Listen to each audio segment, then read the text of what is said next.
Hello aspirants, welcome to Ashavahi app. As you already know that we are providing exclusive current affairs for groups, that is group 1, group 2, group 3, group 4 for both Telugu states, that is Telangana and Andhra Pradesh.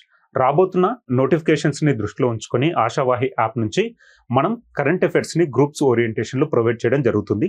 So అందులో భాగంగా let us discuss today's important current affairs, that is 18th April 2026. 18th April 2026 కి సంబంధించిన current affairs ని discuss చేద్దాం. So అందులో భాగంగా number 1 topic, that is with respect to NASA, that is in USA. So here United States of America, USA, recently they decided to deploy nuclear reactors in space and in moon. So here United States has announced an ambitious plan to deploy nuclear reactors in space orbit by 2028. Here USA wanted to deploy nuclear reactors in space orbit by 2028 and on the moon by 2030. So here USA ante manaku gurtuku ravalsindi enti NASA. So NASA want to deploy nuclear reactors in space orbit by 2028 and on the moon by 2030. So here the move follows the successful splashdown of recent Artemis 2 mission. So Artemis 2 mission belongs to NASA, America, and reflects Washington's broader goal for strengthening its leadership in space exploration, commerce, and defense. Here the initiative is a part of new policy memorandum titled National Initiative for American Space Nuclear Power, issued by the White House on April 14, 2026. So recently on April 14, 2026, White House has issued a initiative. So the initiative is part of new policy. Here White House initiated a new policy, that is a memorandum titled National Initiative for American Space Nuclear Power. Okay, so a policy parent National Initiative for American Space Nuclear Power. So here America want to deploy nuclear reactors in the space orbit by the end of 2028 and they also want to deploy nuclear reactors on the moon by 2030. Recently White House has issued a new policy with the title National Initiative for American Space Nuclear Power. So recently after the success of Artemis 2 mission, NASA has decided, so here America has decided to deploy nuclear reactors in space by the end of 2028, on the moon by the end of 2030. So here NASA gurtundali, manaku 2028 lopala nuclear reactors on space, in space, and by the end of 2030 nuclear reactors on the moon. Okay, ee target toti veltundi endukante recently Artemis 2 mission success అయింది. So ఇదేంటి first crew mission మానవ సహిత machine recent గా success అవడం వల్ల America తీసుకున్న కొత్త initiative. అందులో భాగంగా recently White House has issued a new policy with the title that is National Initiative for American Space Nuclear Power. అందులో భాగంగా 2028 వరకు స్పేస్ ఆర్బిట్ లో న్యూక్లియర్ రియాక్టర్స్ ని ప్రవేశపెట్టాలి and by the end of 2030 we should deploy nuclear reactors on the moon అని చెప్పేసి America ఒక పాలసీని ఇనిషియేషన్ చేయడం జరిగింది. సో అంతరిక్ష కక్షలో మరియు 2030 నాటికి చంద్రునిపై అణు రియాక్టర్లను మోహరించడానికి యునైటెడ్ స్టేట్స్ ఒక ప్రతిష్టాత్మక ప్రణాళికను ప్రకటించింది. సో ఇక్కడ మనకు అంతరిక్ష కక్షలోకి and at the same time చంద్రునిపై అణు రియాక్టర్లను మోహరించడానికి యునైటెడ్ స్టేట్స్ ఒక ప్రతిష్టాత్మక ప్రణాళికలను ప్రకటించడం జరిగింది. సో ఆర్టమిస్ 2 మిషన్ విజయవంతంగా భూమిపై దిగిన తర్వాత ఈ చర్య తీసుకోబడింది మరియు అంతరిక్ష పరిశోధన, వాణిజ్యం మరియు రక్షణ రంగాలలో తన నాయకత్వాన్ని బలోపేతం చేయాలన్న వాషింగ్టన్ యొక్క విస్తృత లక్ష్యాన్ని ఇది ప్రతిబింబిస్తుంది. సో ఇక్కడ ఏంటి, పరిశోధన, వాణిజ్యం మరియు రక్షణ రంగాలలో తన నాయకత్వాన్ని బలోపేతం చేయాలన్న వాషింగ్టన్ యొక్క విస్తృత లక్ష్యాన్ని ఇది ప్రతిబింబిస్తుంది. సో ఇక్కడ అంతరిక్ష కక్షలో మరియు చంద్రుని పైన అంతరిక్ష కక్షలో by the end of 2028 and చంద్రుని పై బై ద ఎండ్ ఆఫ్ 2030 అంటే 2028 నాటికి అంతరిక్ష కక్షలో మరియు 2030 నాటికి చంద్రుని పైన అణు రియాక్టర్లను మోహరించడానికి యునైటెడ్ స్టేట్స్ ఒక ప్రతిష్టాత్మక ప్రణాళికను ప్రకటించడం జరిగింది. సో ఈ చొరవ ఏప్రిల్ 14, 2026న వైట్ హౌస్ జారీ చేసిన national Initiative for American Space Nuclear power అనే కొత్త విధాన పత్రంలో ఒక భాగం. So recently White House has issued a new policy with the title national Initiative for American Space Nuclear Power. అందులో భాగంగా by the end of 2028 USA want to deploy nuclear reactors in the space orbit, whereas on the moon by the end of 2030. So recent గా మనకు news లో ఉన్న satellites కూడా చాలా important. So నాసాకు సంబంధించిన Artemis 2 అదే ఇండియన్ పాయింట్ ఆఫ్ లో మనం డిస్కస్ చేసిన ప్రీవియస్ కరెంట్ అఫైర్స్ ఏంటి, ఇండియాకు సంబంధించిన భారత్ అంతరిక్ష కేంద్రం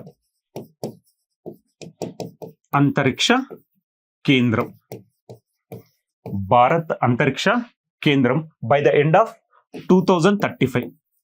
సో భారతదేశ అంతరిక్ష కేంద్రాన్ని 2035 నాటికి మనం ఏర్పాటు చేయాలని ఒక ప్రణాళిక ఉంది. అదేవిధంగా Gaganyaan mission. So Gaganyaan mission in the first quarter of 2027 అంటే నెక్స్ట్ ఇయర్ లో మానవ సహిత యాత్ర చేపట్టబోతుంది భారత ప్రభుత్వం. అండ్ నెక్స్ట్ చంద్రునిపై మానవుడు టార్గెట్ ఇప్పటి వరకు 2040 నాటికి భారతదేశం చంద్రుడి పైన మొట్టమొదటి వ్యోమగామిని పంపించాలని చెప్పేసి ఒక ప్రణాళికతోటి ముందుకు వెళ్ళడం చూస్తున్నాం. సో నాసా అమెరికాకు సంబంధించింది ఆర్టమిస్ 2 రీసెంట్ గా సక్సెస్ అవడం వల్ల వాళ్ళు అంతరిక్ష కక్షలోకి మరియు చంద్రుడి పైన అణు రియాక్టర్లను మోహరించాలని వాళ్ళు భావించడం జరుగుతుంది. సో ఇండియాకు సంబంధించిన భారత అంతరిక్ష కేంద్రం టార్గెట్, గగన్యాన్ మిషన్ టార్గెట్, అదేవిధంగా చంద్రుడిపై మానవుడి సహిత యాత్ర by the end of 2040. Next packs silica securing the silicon supply chain. So recently USA initiated a concept that is PAX Silica. So US-led initiative that is known as PAX Silica in order to secure the silicon supply chain. So silicon supply chain ni strengthen చేయడం కోసం, అందులో భాగంగా cooperation ని పెంచడం కోసం America ముందుకొచ్చి ఒక initiative ని తీసుకొచ్చింది ప్యాక్స్ సిలికా. సో అది తీసుకొచ్చిన తర్వాత ఒక్కొక్క కంట్రీ అందులో జాయిన్ అవుతుంది. రీసెంట్ గా ఏ కంట్రీ జాయిన్ అయిందో చూద్దాం. Packs silica. So Philippines has joined a United States-led initiative that is PAX Silica aimed at securing global semiconductor and technology supply chains. So Philippines has joined a United Nations-led initiative, PAX Silica. So here the initiative is known as PAX Silica. That is United States-led initiative that is PAX Silica. Recently Philippines has joined in PAX Silica. Next, aimed at securing global semiconductor and technology supply chain. In order to strengthen the supply chain of silicon, we are having PAX Silica. PAX Silica అనే ఒక initiative రావడం జరిగింది. The move marks a significant step in reshaping industrial partnership amid rising geopolitical tensions and growing demand for advanced technologies such as artificial intelligence and chip manufacturing. So silicon మనం ఎక్కువగా ఎక్కడ వాడుతున్నాం, కృత్రిమ మీద ఆధారిత వస్తువులలో మరియు చిప్ మ్యానుఫ్యాక్చరింగ్ లో, సెమీ కండక్టర్స్ కి సంబంధించిన మ్యానుఫ్యాక్చరింగ్ లో మనం ఎక్కువగా వాడే పదార్థం ఏంటి, silicon. So in order to strengthen the supply chain of silicon, recently US has taken an initiative that is known as PAX Silica. Recently Philippines has joined the PAX Silica initiative. So here PAX Silica is US-led framework designed to secure the full technology supply chain from extraction of raw materials to advanced manufacturing and data infrastructure. So PAX Silica enti total complete package ఒకే దగ్గర, raw material నుంచి మనం finish అయిన object goods వరకు అంతా ఒకే దగ్గర వచ్చే ఒక ఇనిషియేటివ్ ని ప్యాక్స్ సిలికా అంటున్నాం. రీసెంట్ గా మనం ఫిలిప్పైన్స్ ఇందులో జాయిన్ అవ్వడం చూస్తున్నాం. సో ఇండియా కూడా రీసెంట్ గా ఇందులో జాయిన్ అవ్వడం చూసాం. So the programme has expanded rapidly with countries such as India, south Korea, Singapore, Qatar, the united Arab Emirates joined recently. So India కూడా మనకు ఫిబ్రవరిలో ఇందులో ప్యాక్స్ సిలికాలో ఒక మెంబర్ కంట్రీగా జాయిన్ అవ్వడం జరిగింది. So the Philippines has become the 13th member, reflecting the growing alignment among US partners. So simply remember, recently in order to strengthen silicon supply chain, USA initiated an initiative that is Pax Silica. Recently 13th country join అయిందేంటి, Philippines join అవ్వడం జరిగింది. ఇందులో భారతదేశం కూడా ఫిబ్రవరిలో join అవ్వడం జరిగింది. In order to strengthen the supply chain of silicon and in order to strengthen semiconductor industry and chip manufacturing etcetera. Okay, so next, ప్రపంచ సెమీకండక్టర్ మరియు టెక్నాలజీ సరఫరా గొలుసులను సురక్షితం చేసే లక్ష్యంతో అమెరికా నేతృత్వంలోని ప్యాక్స్ సిలికా అనే కార్యక్రమానికి ఫిలిప్పైన్స్ చేరింది. సో ఇందులో 13వ దేశంగా చేరిన కంట్రీ ఏంటి అంటే మనకు ఫిలిప్పీన్స్. ఓకే, నెక్స్ట్, పెరుగుతున్న భౌగోళిక రాజకీయ ఉద్రిక్తతలు మరియు ఆర్టిఫిషియల్ ఇంటెలిజెన్స్, చిప్ తయారీ వంటి అధునాతన సాంకేతికతలకు పెరుగుతున్న డిమాండ్ నేపథ్యంలో పారిశ్రామిక భాగస్వామ్యాలను పునర్నిర్మించడంలో ఈ చర్య ఒక ముఖ్యమైన ముందడుగు. సో ఇక్కడ ఏంటి మనకు గుర్తుండాల్సింది, ప్రపంచ సెమీకండక్టర్ మరియు టెక్నాలజీ సరఫరా గొలుసులను సురక్షితం చేసే లక్ష్యంతో అమెరికా నేతృత్వంలో ఏర్పడిందే మనకు ప్యాక్స్ సిలికా అనే ఒక కార్యక్రమం. అందులో 13వ దేశంగా చేరింది ఎవరు అంటే ఫిలిప్పైన్స్. సో ఇక్కడ మనకు ఒక ఇండస్ట్రియల్ పార్క్ రాబోతుంది. ఎక్కడొస్తుందో చూద్దాం. సో లూజోన్లో 4000 ఎకరాల పారిశ్రామిక కేంద్రం. సో ఈ కార్యక్రమంలో భాగంగా అమెరికా సంయుక్త రాష్ట్రాలు మరియు ఫిలిప్పైన్స్ దేశాలు లూజోన్లో 4000 ఎకరాల పారిశ్రామిక కేంద్రాన్ని సంయుక్తంగా అభివృద్ధి చేయనున్నాయి. ప్యాక్స్ సిలికా అనేది ముడి పదార్థాల వెలికితీత నుండి అధునాతన తయారీ మరియు డేటా మౌలిక సదుపాయాల వరకు పూర్తి సాంకేతిక సరఫరా గొలుసును భద్రపరచడానికి రూపొందించిన అమెరికా నేతృత్వంలోని ఒక చట్రం. సో సింపుల్ గా గుర్తుపెట్టుకోండి, ప్యాక్స్ సిలికా అనేది దేనికోసం, ప్రపంచ సెమీకండక్టర్ మరియు టెక్నాలజీ మరియు సిలికాన్ యొక్క సరఫరా గొలుసులను సురక్షితం చేసే లక్ష్యంతో అమెరికా తీసుకొచ్చిన ఒక ఇనిషియేటివ్ ని, ఒక కార్యక్రమాన్ని మనం ప్యాక్స్ సిలికా అంటున్నాం. అందులో భారతదేశం కూడా ఒక మెంబర్. రీసెంట్ గా 13వ కంట్రీగా చేరిన దేశం ఏంటి అంటే Philippines. So packs silica USA, 13th country ఏంటి ఫిలిప్పైన్స్. సో ఫిలిప్పైన్స్ గురించి మనం లాస్ట్ క్లాస్ లో డిస్కస్ చేసింది ఏంటి, సో స్ట్రెయిట్ ఆఫ్ హార్ముజ్ విషయాల వల్ల మనకు మొట్టమొదటిసారిగా ప్రపంచంలోనే ఎనర్జీ ఎమర్జెన్సీని విధించిన దేశం ఏంటి అంటే ఫిలిప్పైన్స్. ఎనర్జీ ఎమర్జెన్సీ, సో ఇంధన ఎమర్జెన్సీని ప్రకటించిన మొట్టమొదటి దేశం ఏంటి అంటే మనకు Philippines. Okay, next concept, that is global space exploration is set for a mile stone as Elon Musk SpaceX prepares to launch the Rosalind Franklin rover to Mars in 2028. So rover పేరేంటి మనకు, Rosalind Franklin rover.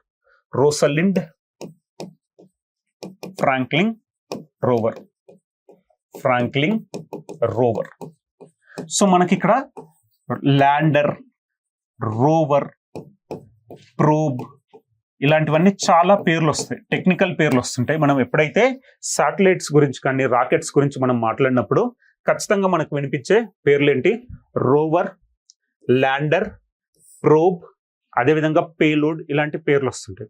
So దానికి సంబంధించిన meaning కూడా మనం తెలుసుకోవడం అవసరం.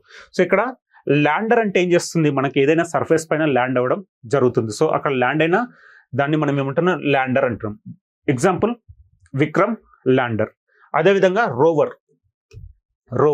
So rover అంటే ఏంటి, ఎప్పుడైనా ఒకవేళ సపోజ్ మనం ఒక మిషన్ X అనే దాని నుంచి A అనే ఒక ల్యాండర్ ని పంపించాం, B అనే ఒక రోవర్ ని పంపించాం. సో A అనేది ల్యాండర్ కాబట్టి చంద్రుడి పైన ల్యాండ్ అవుతుంది, B అనేది రోవర్ కాబట్టి అక్కడున్న పరిస్థితులను అది స్టడీ చేయడం జరుగుతుంది, లేకపోతే అక్కడ నుంచి ఒక శాంపుల్ ని కలెక్ట్ చేయడం జరుగుతుంది. దాన్ని మనం ఏమంటున్నాం, రోవర్ అంటున్నాం. సో ఇప్పుడు మనం రోసలిండ్ ఫ్రాంక్లిన్ రోవర్ గురించి మాట్లాడుతున్నాం. రోవర్ అంటే ఏంటి? ఏదైనా అంతరిక్షంలో ఏదైనా సర్ఫేస్, సపోజ్ మార్స్ కానీ జూపిటర్ కానీ మూన్ కానీ ఎక్కడికి వెళ్ళినా కానీ దానిపైన ల్యాండ్ అయిన తర్వాత మొత్తం స్టడీ చేసి తర్వాత అక్కడ ఉన్న పరిస్థితులను మనకు చేరవేసేది లేదా అక్కడ నుంచి శాంపుల్ కలెక్షన్ కోసం వాడేదాన్ని మనం రోవర్ అంటున్నాం. సో ఎప్పుడైనా మనం సైన్స్ అండ్ టెక్నాలజీ చదివేటప్పుడు ల్యాండర్, రోవర్, ప్రోబ్, పేలోడ్ ఇలాంటి టెక్నికల్ టర్మ్స్ కి మీనింగ్ తెలుసుకోండి. అప్పుడు ఏంటంటే సబ్జెక్ట్ ఈజీగా అర్థమవుతుంది. So here global space exploration is set for a major milestone as Elon Musk SpaceX prepares to launch the Rosalind Franklin rover to Mars in 2028. So 2028 కి మనం launch చేసే rover పేరేంటి? మనకు రోసలిండ్ ఫ్రాంక్లిన్. సో ఎవరు ఈ assistance provide చేస్తున్నారు? Elon Musk, SpaceX.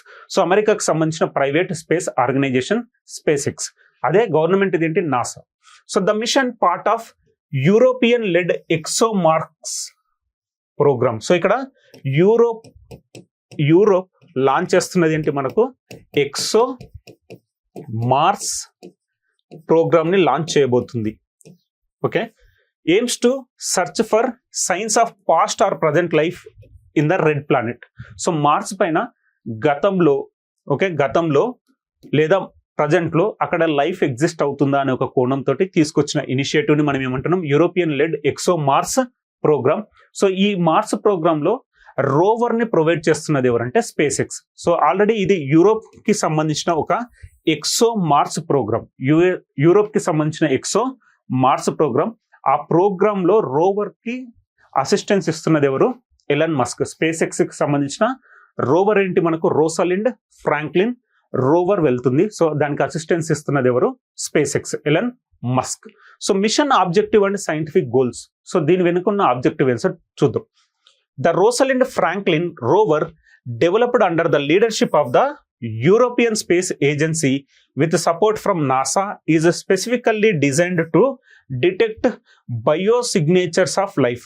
So in order to detect the biosignatures of life on the Mars, recently European and NASA together developed a mission called ExoMars program. So its primary objective is to explore the Martian subsurface where evidence of life is more likely to be preserved. So ఇక్కడ life past లో ఏదైనా life exist అయిందా Mars పైన? So ఇప్పుడు present ఏదైనా life existence కి అవకాశాలు ఉన్నాయని చెక్ చేయడం కోసం యూరోపియన్ అండ్ నాసా వాళ్ళు తీసుకొస్తున్నది ఏంటి? ExoMars programme. అందులో భాగంగా రోవర్ ఎవరికి సంబంధించింది? ఎలన్ మస్క్ కి సంబంధించిన రోసలిండ్ ఫ్రాంక్లిన్ రోవర్ గురించి మాట్లాడుతున్నాం. So in order to study astrobiology. So astrobiology అంటే మీనింగ్ ఏంటి? Astrobiology studies the origin, evolution and existence of life in the universe. So here astrobiology studies the origin, evolution and existence of life in the universe. So simply remember, European led ExoMars program ki rover ni provide చేస్తున్నది ఎవరు? SpaceX ఎవరిది? Elon Musk. So ఆయన provide చేసేది ఏంటి? Rosalind Franklin rover. Rosalind Franklin rover SpaceX కి సంబంధించింది. Mars పైన 2028 లో వెళ్ళే ఈ ప్రోగ్రామ్ లో భాగంగా ఆ రోవర్ ని ప్రొవైడ్ చేసింది ఎవరంటే స్పేస్ ఎక్స్ ఆర్గనైజేషన్. సో 2028లో ఎలన్ మస్క్ యొక్క స్పేస్ ఎక్స్ సంస్థ రోసలిండ్ ఫ్రాంక్లిన్ రోవర్ ను అంగారక గ్రహానికి ప్రయోగించడానికి సిద్ధమవుతున్నందున ప్రపంచ అంతరిక్ష పరిశోధన ఒక ప్రధాన మైలురాయికి చేరువవుతుంది. సో ఇక్కడ మనకు యూరోపియన్ అండ్ నాసా ఇన్వాల్వ్ అయ్యారు. దాంట్లో మళ్ళీ స్పేస్ ఎక్స్ కూడా అసిస్టెన్స్ ని ప్రొవైడ్ చేయడం వల్ల ప్రపంచ అంతరిక్ష పరిశోధన ఒక ప్రధాన మైలురాయికి చేరువవుతుంది. సో యూరోపియన్ల నేతృత్వంలోని ఎక్సోమార్క్స్ కార్యక్రమంలో భాగమైన ఈ యాత్ర అంగారక గ్రహంపై గతంలో లేదా ప్రస్తుతం జీవం ఉన్న ఆనవాళ్ల కోసం అన్వేషించడమే లక్ష్యంగా పెట్టుకుంది. ఒకవేళ గతంలో అక్కడ ఏమన్నా జీవానికి సంబంధించిన ఆనవాళ్ళు ఉన్నాయా లేదా ప్రస్తుతం అక్కడ జీవించే పరిస్థితులు ఉన్నాయా అనే ఆ పరిస్థితులను స్టడీ చేయడం కోసం, ఆ పరీక్షించడం కోసం వెళ్తున్న మిషన్ నే మనం ఏమంటున్నాం? ఎక్సోమార్స్ కార్యక్రమం అంటున్నాం. సో పలుమార్లు ఆలస్యమైన తర్వాత పునరుద్ధరించబడిన ఈ సహకారం అంతర్జాతీయ అంతరిక్ష సహకారంలో ఒక ముఖ్యమైన ముందడుగును సూచిస్తుంది. సో ఇది ఎన్నోసార్లు గతంలో మనకు వాయిదా పడుతూ వస్తుంది. At the end of 2028 we are going to witness the same program. So ఈ మిషన్ యొక్క లక్ష్యాలు మరియు శాస్త్రీయ లక్ష్యాలు ఏంటో చూద్దాం.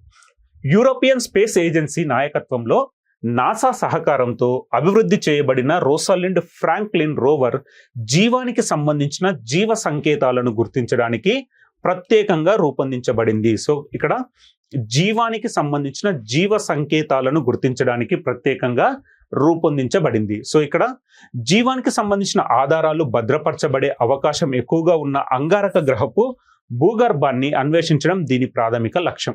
సో అంగారక గ్రహం పైన మనకు జీవానికి సంబంధించిన ఆధారాలు ఏమన్నా ఉన్నాయా అని చెప్పేసి ఆ కోణంలో లాంచ్ చేయబోతున్న మిషన్ ఇది. సో భూమికి ఆవల జీవం ఉందా లేదా అని అర్థం చేసుకోవడానికి ప్రయత్నించే ఆస్ట్రోబయాలజీ పరిశోధనలో ఈ యాత్ర ఒక కీలక భాగం. ఆస్ట్రోబయాలజీ అంటే ఏంటి?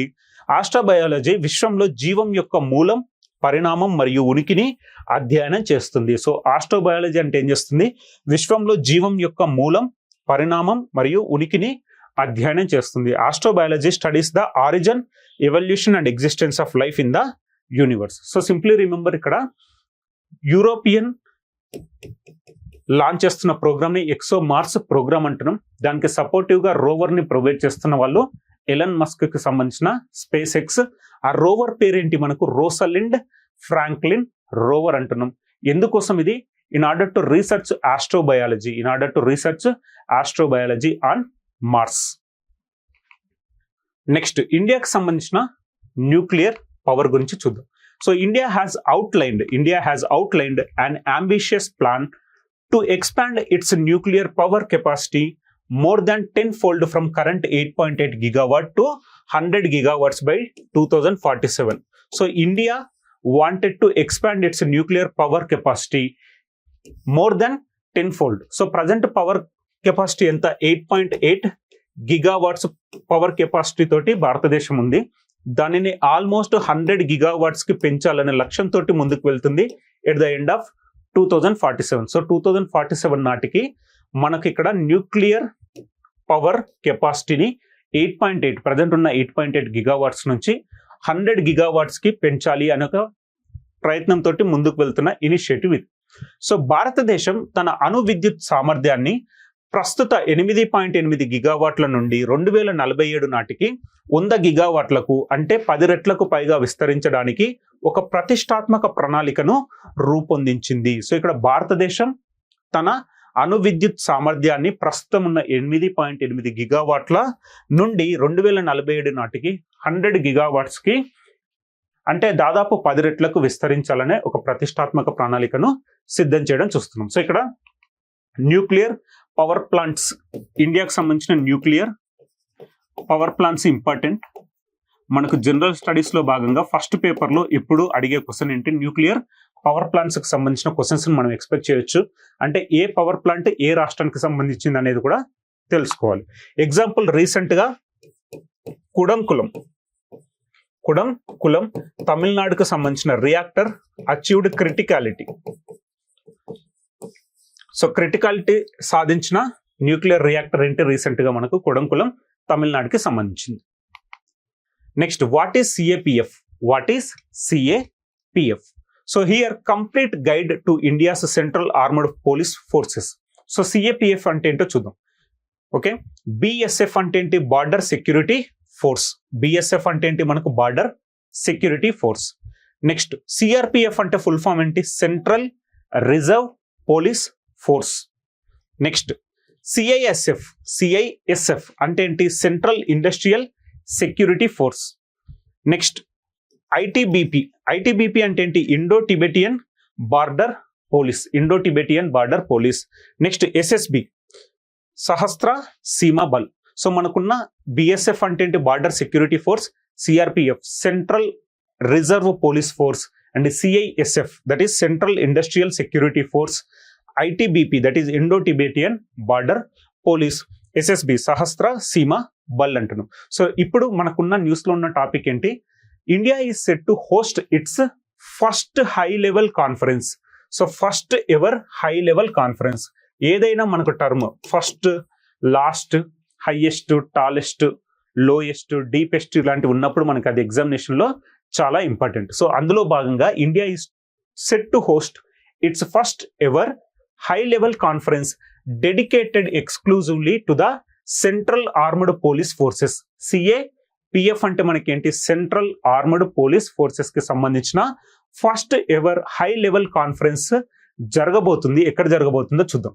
Marking a significant step in strengthening the countries internal security framework. So ఇప్పుడు మనం ఇవన్నీ కంట్రీకి సంబంధించిన ఇంటర్నల్ సెక్యూరిటీ ఫ్రేమ్వర్క్ లో భాగంగా మనం తీసుకుంటున్న సిఏపిఎఫ్. సో సిఏపిఎఫ్ అంటే ఏంటి, in order to strengthen countries internal security framework we're having CAPF. దాన్ని ఏమంటున్నాం, సెంట్రల్ ఆర్మడ్ పోలీస్ ఫోర్సెస్ అంటున్నాం. So the initiative reflects a shift towards structured and institutionalised coordination among key security agencies amid evolving threats. Okay, ఇక్కడ ఏంటి, in order to strengthen internal security framework, India want to host its first ever high level conference with respect to CAPF. So that is full form into Central Armed Police Forces. Prime Minister to chair landmark meeting. So ee meeting ki chairman ga vyavaharinchaboyedi evaru, Prime Minister Narendra Modi. So the conference will be chaired by Prime Minister Narendra Modi, making it unprecedented in scale and importance. The direct involvement at the highest political level signals a strong push towards the unified strategic direction across CAPF. So ఇప్పుడు ప్రధానమంత్రి అధ్యక్షతన జరగబోతుందంటేనే దీనికి ఉన్న importance ఏంటో మనం గమనించవచ్చు. Simple గా remember, central armed police forces కి సంబంధించిన first ever high level conference త్వరలో జరగబోతుంది. ఆ మీటింగ్ కి చైర్మన్ గా వ్యవహరించేది ఎవరు, ప్రధానమంత్రి. సో అంతర్గత భద్రతా వ్యవస్థను బలోపేతం చేయడంలో ఒక ముఖ్యమైన ముందడుగుగా భారతదేశం కేవలం కేంద్ర సాయుధ పోలీస్ బలగాల కోసం మొట్టమొదటి ఉన్నత స్థాయి సదస్సును నిర్వహించనుంది. సో ఎవరి కోసం, సిఏపిఎఫ్, కేంద్ర సాయుధ పోలీస్ బలగాల కోసం మొట్టమొదటి ఉన్నత స్థాయి సదస్సుని భారతదేశం నిర్వహించబోతుంది. ఎవరి అధ్యక్షతన ఈ మీటింగ్ జరగబోతుంది, ప్రైమ్ మినిస్టర్ నరేంద్ర మోడీ గారి అధ్యక్షతన ఈ మీటింగ్ జరగబోతుంది. సో మారుతున్న ముప్పుల నేపథ్యంలో కీలక భద్రతా సంస్థల మధ్య వ్యవస్థీకృత సంస్థాగత సమన్వయం దిశగా జరుగుతున్న మార్పును ఈ చొరవ ప్రతిబింబిస్తుంది. సో సింపుల్ గా సిఏపిఎఫ్ కి సంబంధించిన first ever high level meeting త్వరలో జరగబోతుంది. ఎవరు అధ్యక్షత వహిస్తారు, ప్రధానమంత్రి Narendra Modi. So next conference, that is with respect to cap. So conference of parties అంటున్నాం.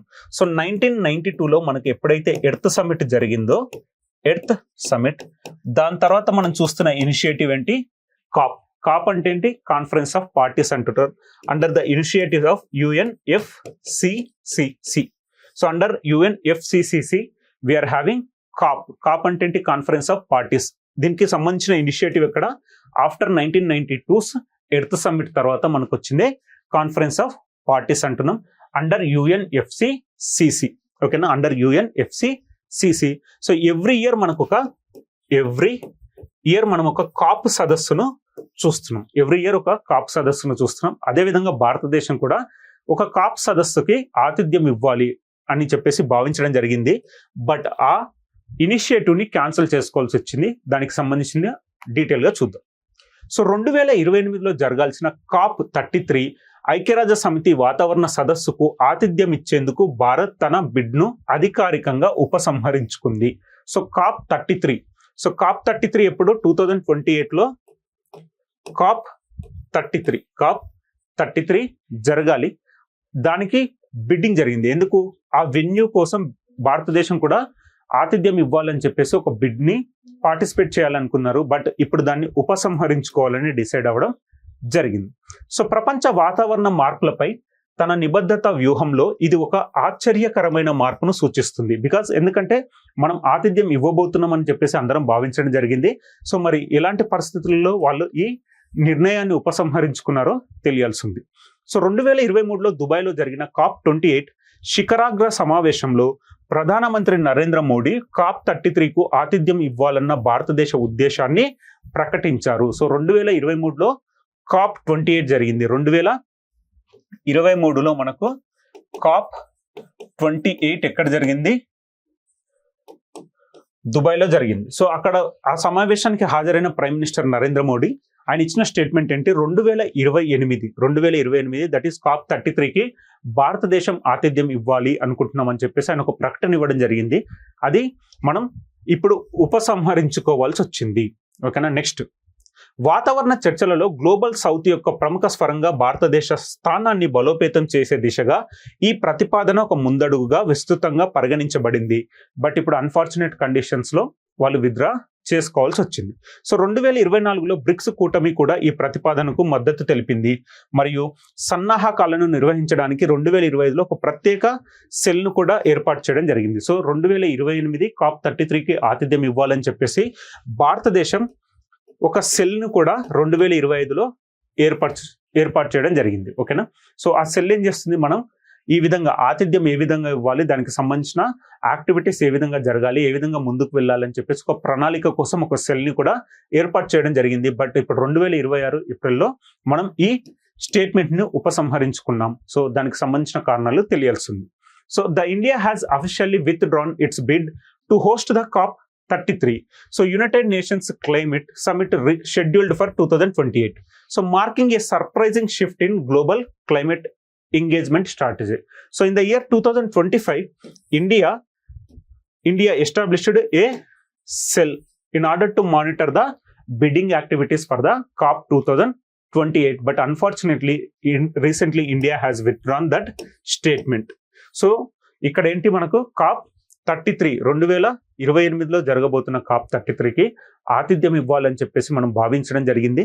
బట్ అన్ఫార్చునేట్ సిచ్యువేషన్స్ లో ఆ బిడ్డింగ్ నుంచి వైదొలుగుతున్నామని చెప్పేసి ఒక ప్రకటన రావడం జరిగింది. ఇక్కడ గుర్తుండాల్సిన అంశాలు ఏంటి, 1992 ఎర్త్ సమిట్ గుర్తుండాలి. తర్వాత ఎవ్రీ ఇయర్ జరుగుతున్న దాన్ని మనం ఏమంటున్నాం, కాన్ఫరెన్స్ ఆఫ్ పార్టీస్ అంటున్నాం, కాన్ఫరెన్స్ ఆఫ్ పార్టీస్. సో అందులో భాగంగా మనకు it works under UNFCCC. So 2028లో జరగాల్సిన COP33, 2028లో జరగాల్సిన COP33, 2027లో జరగబోతున్న COP32, 2026లో జరగబోతున్న COP31. సో ఎక్కడ జరగబోతుంది COP31? 2026లో తుర్కియాలో జరగబోతుంది, తుర్కియే. సో ఇంతకంటే ముందు మనం ఏమంటున్నాం, టర్కీ అని పిలిచే వాళ్ళం, ఇప్పుడు తుర్కియాలో జరగబోతుంది. అదే 2025కు సంబంధించిన COP30 ఎక్కడ జరిగింది, బ్రెజిల్లో జరిగింది. So COP30 conference of parties number 30 బ్రెజిల్లో జరిగింది. కాన్ఫరెన్స్ ఆఫ్ పార్టీస్ 31 2026లో జరగబోతున్నది ఎక్కడ, తుర్కియే. ఒకప్పుడు మనం ఆ దేశాన్ని ఏమన్నాం, టర్కీ అన్నాం, ఇప్పుడు తుర్కియే పేరుతో పిలుస్తున్నాం. అదేవిధంగా COP33 2028లో జరగబోతున్న కాన్ఫరెన్స్ ఆఫ్ పార్టీస్ కి ఆతిథ్యం ఇవ్వాలని చెప్పేసి ముందు భావించిన భారతదేశం ఇప్పుడు ఆ ప్రకటనను ఉపసంహరించుకోవడం చూస్తున్నాం. Next, a historic day for Meghalaya as Khasi and Garo recognised as official languages of state. So మేఘాలయలో మనకి ఇంతకంటే ముందు అఫీషియల్ లాంగ్వేజ్ గా ఉన్నదేంటి, ఇంగ్లీష్. అఫీషియల్ లాంగ్వేజ్ గా ఉన్నదేంటి, ఇంగ్లీష్. సో ఇప్పుడు అక్కడ ఉన్న లోకల్ లాంగ్వేజెస్ ఖాసీ మరియు గారోను కూడా రికగ్నైజ్ చేయడం జరిగింది. So let us discuss in detail. So Meghalaya has moved to give fuller administrative recognition to its two major indigenous languages, that is Khasi and Garo. Khasi and Garo. Here Meghalaya has moved to give fuller administrative recognition to its two major indigenous languages, that is Khasi and Garo.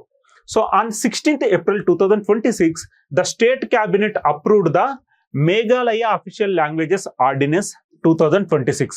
So simply remember, ఇటీవల మేఘాలయ ఖాసీ మరియు గారో languages కి official language status ఇవ్వడం జరిగింది. Earlier ఏంటి, ఇక్కడ English మాత్రమే official language గా ఉండేది. So on April 16th 2026, the state cabinet approved the Meghalaya Official Languages Ordinance 2026. Placing both languages on the same official footing as English. So అంతకంటే ముందు English ఉండేది, ఇప్పుడు గారో అండ్ ఖాసీ లాంగ్వేజెస్ కూడా సేమ్ స్టేటస్ ఇవ్వడం జరిగింది. So the step repeals the Meghalaya state language act 2005. So మేఘాలయలో state language act 2005 వచ్చింది, ఇప్పుడు దాన్ని రిపీల్ చేయడం జరిగింది. Under which English had remained the sole official language while Khasi and Garo functioned only as associate official languages. So అప్పటి వరకు మనకు official language ఏంటి, ఇంగ్లీష్. అసోసియేట్ లాంగ్వేజెస్ ఏంటి, ఖాసీ అండ్ గారో. ఇప్పుడు దాన్ని రిప్లేస్ చేస్తూ కొత్త ఆర్డినెన్స్ రావడం జరిగింది. ఈ 2005 చట్టాన్ని రిపీల్ చేస్తూ మనకు కొత్త ఆర్డినెన్స్ రావడం జరిగింది. దాని ప్రకారంగా ఖాసీ మరియు గారో లాంగ్వేజెస్ కు కూడా సేమ్ స్టేటస్ రావడం జరిగింది as English. So English language కి మనకు మేఘాలయలో ఏం స్టేటస్ ఉందో సేమ్ అదే స్టేటస్ ఇప్పుడు ఖాసీ అండ్ గారో లాంగ్వేజెస్ కి కూడా రావడం జరిగింది. So the decision is politically significant and culturally symbolic for a state where language is closely tied to identity, representation and tribal heritage. ఓకేనా. సో సింపుల్ గా remember, Khasi and Garo languages కి official status ఇస్తూ ఏ state వార్తల్లో నిలిచింది అంటే Meghalaya. So Meghalaya తన 2 ప్రధాన దేశీయ భాషలైన ఖాసీ, గారోలకు పూర్తి స్థాయి పరిపాలన గుర్తింపు ఇచ్చేందుకు చర్యలు చేపట్టింది. సో పూర్తి స్థాయి పరిపాలన గుర్తింపు ఇచ్చేందుకు చర్యలు చేపట్టింది. 2026 ఏప్రిల్ 16న రాష్ట్ర మంత్రివర్గం మేఘాలయ అధికారిక భాషల ఆర్డినెన్స్ 2026ను ఆమోదించింది. సో ఇక్కడ రాష్ట్ర మంత్రివర్గం మేఘాలయ అధికారిక భాషల ఆర్డినెన్స్ ని ఇక్కడ ఆమోదించడం జరిగింది. ఒక ఆర్డినెన్స్ ని తీసుకొచ్చి ఖాసీ మరియు గారో లాంగ్వేజెస్ కు పూర్తి స్థాయి పరిపాలన గుర్తింపు ఇవ్వడం జరిగింది. సో దీనితో ఈ 2 భాషలకు ఆంగ్లంతో సమానమైన అధికారిక హోదా లభించింది. సో ఇంతకంటే ముందు మనకు ఓన్లీ అఫీషియల్ లాంగ్వేజ్ ఏముండేది, మేఘాలయలో ఇంగ్లీష్ ఉండేది. నెక్స్ట్, ఈ చర్య మేఘాలయ రాష్ట్ర భాషా చట్టం 2005ను రద్దు చేయడం జరిగింది. సో అకార్డింగ్ టు మేఘాలయ రాష్ట్ర భాషా చట్టం 2005, so Meghalaya state official language act 2005ని ఇప్పుడు రిపీల్ చేయడం జరిగింది. ఇప్పుడు మనకు ఒక ఆర్డినెన్స్ రావడం జరిగింది. ఆర్డినెన్స్ ప్రకారం మనకు ఖాసీ, గారో లాంగ్వేజెస్ కు పూర్తి స్థాయి పరిపాలన గుర్తింపు ఇచ్చేందుకు సిద్ధమైంది మేఘాలయ ప్రభుత్వం. సో ఈ చట్టం ప్రకారం ఆంగ్లం ఏకైక అధికారిక భాషగా కొనసాగుతుండగా, సో 2005 చట్టం ప్రకారం ఆంగ్లం ఏకైక అధికారిక భాషగా కొనసాగుతుండగా ఖాసీ మరియు గారో కేవలం అనుబంధ అధికారిక భాషలుగా మాత్రమే పనిచేసేవి, అసోసియేట్ లాంగ్వేజెస్ గా మాత్రమే పనిచేసేవి. ఇప్పుడు ఒక కొత్త ఆర్డినెన్స్ తీసుకొచ్చి ఈ 2005 చట్టాన్ని రిపీల్ చేయడం జరిగింది, అంటే రద్దు చేయడం జరిగింది. తద్వారా ఇంగ్లీష్, ఖాసీ మరియు గారో లాంగ్వేజెస్ కి మొత్తం 3 అఫీషియల్ లాంగ్వేజ్ గా సేమ్ స్టేటస్ ఉండడం జరిగింది. సో ఇక్కడ ప్రాతినిధ్యం మరియు గిరిజన వారసత్వంతో భాషకు విడదీయరాని సంబంధం ఉన్న రాష్ట్రానికి ఈ నిర్ణయం రాజకీయంగా ముఖ్యమైనది మరియు సాంస్కృతికంగా ప్రతిష్టాత్మకమైనది. సో మేఘాలయ లాంగ్వేజెస్ ఏంటి, Khasi language and Garo language, Khasi language and Garo language. So next concept, that is with respect to Punjab. With respect to Punjab. So ikkada artificial intelligence. So nowadays artificial intelligence is playing crucial role in the activities of human. So దానికి సంబంధించిన ఒక initiative ని Punjab police వాళ్ళు తీసుకొని రావడం జరిగింది. Let us discuss in detail. So real time నేరాల పర్యవేక్షణ మరియు విశ్లేషణ కోసం ఒక అధునాతన ఆర్టిఫిషియల్ ఇంటెలిజెన్స్ ఆధారిత వ్యవస్థను అభివృద్ధి చేయడానికి పంజాబ్ ప్రభుత్వం Indian institute of technology Ropar తో భాగస్వామ్యం కుదుర్చుకుంది. సో ఇక్కడ ఐఐటి రోపర్ మరియు పంజాబ్ గవర్నమెంట్ మధ్యలో జరిగిన ఒక ఒప్పందం. సో ఇక్కడ ఏంటి, in order to track real time initiative. So the Punjab government has partnered with the Indian Institute of Technology ROPAR to develop an advanced artificial intelligence based system for real-time crime tracking and analysis. For real-time crime tracking and analysis, recently Punjab government has entered into MOU with IIT ROPAR. So real-time నేరాల పర్యవేక్షణ మరియు విశ్లేషణ కోసం ఒక అధునాతన artificial intelligence ఆధారిత వ్యవస్థను అభివృద్ధి చేయడానికి పంజాబ్ ప్రభుత్వం ఇండియన్ ఇన్స్టిట్యూట్ ఆఫ్ టెక్నాలజీ రోపార్తో భాగస్వామ్యం కుదుర్చుకుంది. సో చెల్లాచెదురుగా ఉన్న డేటాను కార్యాచరణ యోగ్యమైన ఇంటెలిజెన్స్ గా మార్చడం ద్వారా పోలీసింగ్ ను ఆధునీకరించడం, రాష్ట్రంలో కొనసాగుతున్న నేర నిరోధక మరియు మాదక ద్రవ్యాల నిరోధక ప్రచారాలను బలోపేతం చేయడం ఈ చొరవ యొక్క లక్ష్యం. సో ఇక్కడ the initiative AIIMS to modernise policing by transforming scattered data into actionable intelligence, strengthening ongoing anti-crime and anti-drug campaigns in the state. So simple ga, in order to track real-time crime scenes. So in order to track real-time crime scenes. So here to modernise policy Bean transforming scattering data, అంటే చెల్లా చెదురుగా ఉన్న డేటాను ఒక క్రమ పద్ధతిలో organise చేయడం కోసం Punjab government IIT రూపార్తో కుదుర్చుకున్న ఒక ఒప్పందానికి సంబంధించిన ఇనిషియేటివ్ చూస్తున్నాం. So artificial intelligence based tracking system on the basis of real time. ఓకేనా? సో ఇక్కడ గుర్తుంచుకోవాల్సింది ఏంటి? For real time crime tracking and analysis, artificial intelligence based system for real time crime tracking and analysis కోసం IIT రూపార్తో MoU కుదుర్చుకున్న Punjab government. So last class లో మనం discuss చేసింది ఏంటి? గుజరాత్ లో for the first time artificial intelligence గా ఒక టూల్ ని డెవలప్ చేయడం జరిగింది. ఈ టూల్ ఏం చేస్తుంది? డ్రగ్ ని కంట్రోల్ చేయడం. సో ప్రజెంట్ యువత ఎక్కువగా మత్తు పదార్థాలకు బానిస అవుతున్నారు. దాన్ని కంట్రోల్ చేయాలన్న ఒక ఉద్దేశంతో గుజరాత్ పోలీస్ వాళ్ళు భారతదేశంలోనే మొట్టమొదటిసారిగా ఆర్టిఫిషియల్ ఇంటెలిజెన్స్ బేస్డ్ టూల్ ని తీసుకొని రావడం జరిగింది in order to control drug related expansion.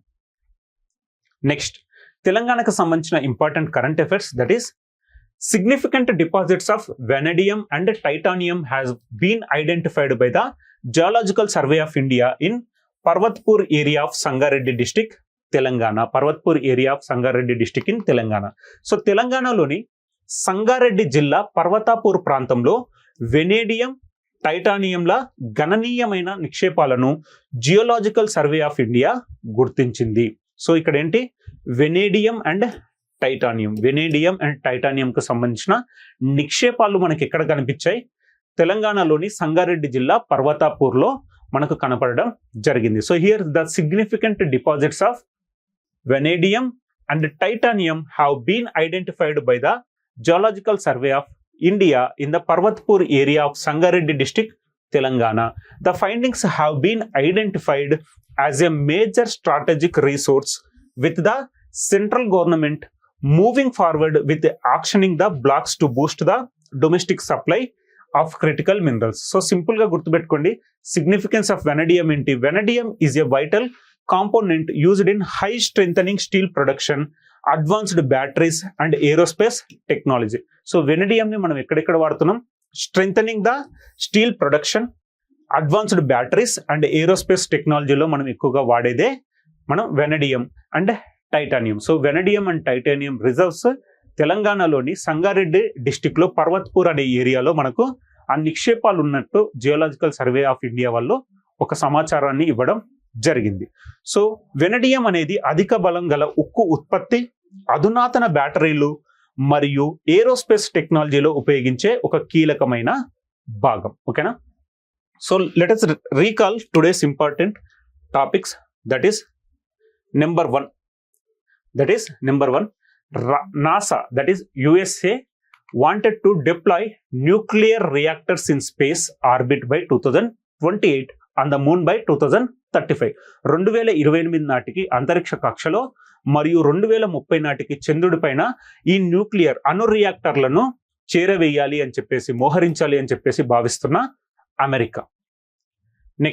Next concept Pax Silica. So Pax Silica is securing the silicon supply chain. So silicon ఆ సరఫరా గొలుసును స్ట్రెంగ్తన్ చేయడం కోసం, బలోపేతం చేయడం కోసం అమెరికా ముందుండి నడిపిస్తున్న ఒక ఇనిషియేటివ్ ని మనం ఏమంటున్నాం? ఈ కార్యక్రమాన్ని ప్యాక్సిసిలికా అంటున్నాం. అందులో 13వ దేశంగా చేరింది ఎవరు అంటే Philippines.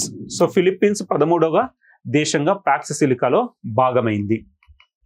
So next concept, that is Rosalind Franklin rover.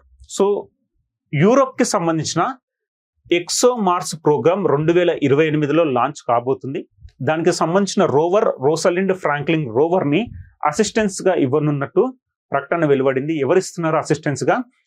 Space X కి సంబంధించిన Elon Musk. So Elon Musk కి సంబంధించిన స్పేస్ ఎక్స్ వాళ్ళు రోసాలిండ్ ఫ్రాంక్లిన్ రోవర్ ని ప్రొవైడ్ చేస్తున్నారు under European led ExoMars program of 2028. Next, India nuclear power plants కి సంబంధించిన ఒక important concept, that is by the end of 2047 present ఉన్న 8.8 gigawatts power కెపాసిటీని 100 గిగావాట్స్ కు పెంచాలి బై ద ఎండ్ ఆఫ్ 2047 అనే లక్ష్యంతో భారతదేశం ఒక లక్ష్యాన్ని నిర్ణయించుకోవడం జరిగింది. So Indian net zero target ఎప్పుడు 2070. సో భారతదేశం అణు విద్యుత్ సామర్థ్యాన్ని ప్రస్తుతం 8.8 గిగావాట్ల నుండి 2047 నాటికి 100 గిగావాట్స్కి విస్తరించాలని యోచనలో ఉంది ప్రభుత్వం. Okay, next what is CAPF? So CAPF కి సంబంధించిన first ever high level meeting త్వరలో జరగబోతుంది. ఎవరి అధ్యక్షతన జరుగుతుంది? ప్రధానమంత్రి Narendra Modi. So next concept that is COP33కి ఆతిథ్యం ఇవ్వాలని భావించిన భారతదేశం తన ప్రకటనను ఇప్పుడు ఉపసంహరించుకోవడం జరిగింది. So next, a historic day for Meghalaya as Khasi and Garo are recognised as official languages of state along with the existing English.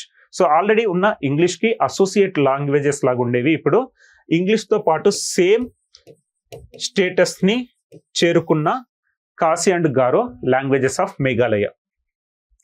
So next concept that is IIT Ropar and Punjab government initiative, Punjab police and IIT Ropar initiative that is in order to develop artificial intelligence based system for real time crime tracking and analysis. So real time crime tracking and analysis కోసం IIT Ropar తోటి జతకట్టిన పంజాబ్ ప్రభుత్వం. So next, తెలంగాణలోని సంగారెడ్డిలోని పర్వతపూర్ ప్రాంతంలో vanadium మరియు titanium నిక్షేపణలను కనుగొన్న geological survey of India వాళ్ళు ఈ నిక్షేపాలను కనుగొనడం జరిగింది. ఓకేనా? సో దీనికి సంబంధించిన MCQs, today's 10 MCQs let us discuss. That is number one. The first question is, according to the National Initiative for American Space Nuclear Power, by which year does the US plan to deploy nuclear reactors on the moon? So national Initiative for American Space Nuclear power ప్రకారం ఏ సంవత్సరం నాటికి చంద్రునిపై అణు రియాక్టర్లను మోహరించాలని America యోచిస్తుంది? So ఏ సంవత్సరం వరకు అణు రియాక్టర్లను మోహరించాలని అమెరికా యోచిస్తుంది? Option A that is 2026, option B that is 2028, option C that is 2030 and option 4 2047. So correct answer ఏంటి మనకు? 2030. సో చంద్రుడి పైన అణు రియాక్టర్లు 2030 నాటికి మోహరించాలని యుఎస్ఏ భావిస్తుంది. అదే అంతరిక్ష కక్షలోని క్వశ్చన్ అడిగితే మనకు కరెక్ట్ ఆన్సర్ ఏమయ్యేది? 2028 అయ్యేది, 2028 అయ్యేది. Next question that is, what is the primary scientific goal of the Rosalind Franklin rover mission to Mars? So అంగారక గ్రహానికి వెళ్లే రోసలిండ్ ఫ్రాంక్లిన్ రోవర్ మిషన్ యొక్క ప్రాథమిక శాస్త్రీయ లక్ష్యం ఏమిటి? సో ఇక్కడ లక్ష్యం ఏంటి అని అడుగుతున్నారు, రోవర్ యొక్క లక్ష్యం. So primary scientific goal of Rosalind Franklin rover mission to Mars. So the లక్ష్యం ఏంటో చూద్దాం. Option A, to find water sources, నీటి వనరులను కనుగొనడం. Option B, to search for signs of past or present life, గతంలో లేదా ప్రస్తుతం జీవం ఉన్న ఆనవాళ్ల కోసం వెతకడం కోసం. Option C, that is to establish a human colony, మానవ నివాసాలను ఏర్పాటు చేయడం మార్స్ పైన. Option 4, to study Martian winds, అంగారక గాలులను అధ్యయనం చేయడం. సో ఇక్కడ మనకు కరెక్ట్ ఆప్షన్ ఏంటి? టు ఫైండ్ వాటర్ రిసోర్సెసా, లేదా to search for signs of past or present life on మార్సా, టు ఎస్టాబ్లిష్ హ్యూమన్ కాలనీసా, టు స్టడీ మార్టియన్ విండ్సా. సో కరెక్ట్ ఆప్షన్ ఏమవుతుంది మనకు? Option B, to search for signs of past or present life, that is గతంలో లేదా ప్రస్తుతం జీవం ఉన్న ఆనవాళ్ళ కోసం వెతకడం. Next third question that is, India aims to expand it's nuclear power capacity to how many gigawatts by the end of 2047? By the end of 2047 India తన nuclear power కెపాసిటీని ఎంతకు పెంచాలని భావిస్తుంది? సో భారతదేశం తన అణు విద్యుత్ సామర్థ్యాన్ని 2047 నాటికి ఎన్ని గిగావాట్లకు విస్తరించాలని లక్ష్యంగా పెట్టుకుంది? సో 8.8 గిగావాట్స్, 50 గిగావాట్లు, 75 గిగావాట్లు, 100 గిగావాట్లు. So 8.8 gigawatts, 50 gigawatts and 75 gigawatts or 100 gigawatts ఎంతకు పెంచాలని భారత ప్రభుత్వం యోచిస్తుంది? 100 గిగావాట్స్ కు పెంచాలి అని. ప్రజెంట్ ఎంత ఉంది మనకు? 8.8 గిగావాట్స్ నుంచి 2047 వరకు 100 గిగావాట్స్ కి పెంచాలని భారతదేశం భావిస్తుంది. So next question that is, which country officially withdrew its bid to host the COP33 United Nations Climate Summit scheduled for 2028. So here, which country officially withdrew its bid to host the COP33 United Nations Climate Summit scheduled for 2028? So 2028లో జరగాల్సిన cap 33 ఐక్యరాజ్య సమితి వాతావరణ సదస్సుకు ఆతిథ్యం ఇచ్చే బిడ్ను అధికారికంగా ఉపసంహరించుకున్న దేశం ఏంటి? So which country officially withdrew its bid to host the COP33? So ఇటీవల ఏ దేశం తన ప్రకటనను అధికారికంగా ఉపసంహరించుకుంది అంటే option A Philippines, option B India that is భారతదేశం, ఆప్షన్ సి అమెరికా, ఆప్షన్ 4 దక్షిణ Korea that is South Korea. So ఈ 4 ఆప్షన్స్ లో మనకు కరెక్ట్ ఆప్షన్ ఏంటి? భారతదేశం. So India that is option B. Next, under the Meghalaya official languages ordinance 2026 which languages were given the same official status as English? So Meghalaya అధికారిక భాషల ordinance 2026 ప్రకారం ఏ భాషలకు ఆంగ్లంతో సమానమైన అధికారిక హోదా కల్పించబడింది? సో ఏ భాషలకు ఆంగ్లంతో సహా అధికారిక హోదా కల్పించబడింది? ఆంగ్లంతో సమానమైన అధికారిక హోదా ఏ లాంగ్వేజెస్ కి లభించింది? Option A Khasi and Garo, option B Hindi and Khasi, option C Garo and Jaintia, option 4 Bodo and Garo. ఏ లాంగ్వేజెస్ కి లభించింది? Option A Khasi and Garo, Khasi and Garo. Next, the Punjab government partnered with which institution to develop an artificial intelligence based system for real time crime tracking? So నిజ సమయ నేరాల పర్యవేక్షణ కోసం artificial intelligence ఆధారిత వ్యవస్థను అభివృద్ధి చేయడానికి పంజాబ్ ప్రభుత్వం ఏ సంస్థతో భాగస్వామ్యం కుదుర్చుకుంది? IIT Delhi, IIT Bombay, IIT Ropar, IIT Madras. So ఏ ఇన్స్టిట్యూషన్ తోటి భాగస్వామ్యం కుదుర్చుకుంది అంటే ఐఐటి రోపార్ తోటి కుదుర్చుకుంది పంజాబ్ ప్రభుత్వం. Next, 7th question that is which country recently became the 13th member of US led Pax Silica initiative? So America నేతృత్వంలోని ప్యాక్స్ సిలికా చొరవలో ఇటీవల 13వ సభ్య దేశంగా చేరిన దేశం ఏంటి? Option A Qatar, option B Philippines, option C UAE and option 4 Singapore. So ఇందులో కరెక్ట్ ఆప్షన్ ఏంటి? Option B that is Philippines recent గా 13వ దేశంగా చేరింది. సో 13వ దేశంగా చేరింది ఏంటి? Philippines. Next, who will chair the first ever high level conference dedicated to the central armed police forces in India? So భారతదేశంలో కేంద్ర సాయుధ పోలీస్ బలగాల కోసం జరిగే మొట్టమొదటి ఉన్నత స్థాయి సదస్సుకు ఎవరు అధ్యక్షత వహిస్తారు? Option A union home minister అంటే కేంద్ర హోంశాఖ మంత్రి, option B president of India that is భారత రాష్ట్రపతి, option C prime minister Narendra Modi ప్రధానమంత్రి Narendra Modi, option 4 national security adviser జాతీయ భద్రతా సలహాదారు. So CAPF first high level meeting కి ఎవరు అధ్యక్షత వహించబోతున్నారు? Option C that is prime minister Narendra Modi, prime minister Narendra Modi. So 9th question that is in which district of Telangana did the geological survey of India identify deposits of vanadium and titanium?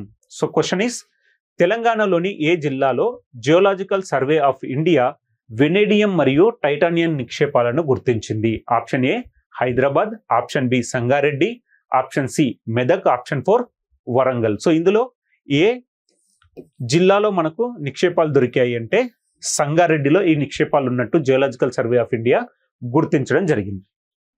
Next question that is what is the main purpose of the Pax Silica framework? Pax Silica framework యొక్క ప్రధాన ఉద్దేశం ఏంటి? Option 1 that is space exploration అంటే అంతరిక్ష పరిశోధన కోసం, option B to secure semiconductor and technology supply chains అంటే semiconductor మరియు టెక్నాలజీ సరఫరా గొలుసులను సురక్షితం చేయడం, option C to promote cultural exchange that is సాంస్కృతిక మార్పిడిని ప్రోత్సహించడం, option D to manage global water resources అంటే ప్రపంచ నీటి వనరులను నిర్వహించడం. సో మనకి ఇందులో ప్రధాన ఉద్దేశం ఏంటి? ప్యాక్స్ సిలికా ప్రధాన ఉద్దేశం ఏంటి? That is to secure semiconductor and technology supply chains, semiconductor మరియు టెక్నాలజీ సరఫరా గొలుసులను సురక్షితం చేయడంలో భాగంగా అమెరికా పాక్సిసిలికా అనే ఒక కార్యక్రమాన్ని తీసుకొని రావడం జరిగింది. అందులో 13వ దేశంగా చేరింది ఫిలిప్పీన్స్. భారతదేశం ఆల్రెడీ ఫిబ్రవరి 2026లోనే చేరడం జరిగింది. సో ఈరోజు మనం current affairs important current affairs discuss చేసాం. దాంతో పాటుగా 10 MCQs ను కూడా డిస్కస్ చేసాం. సో మళ్ళీ చెప్పే టాపిక్ ఏంటి అంటే డెఫినెట్గా రివిజన్కి ఎక్కువగా ప్రయారిటీ ఇవ్వండి. సో మీరు ఎన్ని చదువుతున్నా దాన్ని టైం టు టైం రివిజన్ చేయడం కోసం ప్రయత్నించండి. రివిజన్ లేకపోతే మన ప్రిపరేషన్ కంప్లీట్ అయినట్టు కాదు, it's a incomplete preparation. So ఎక్కువగా ప్రిఫరెన్స్ రివిజన్కి ఇవ్వండి. ఓకేనా? Thank you. Will meet again.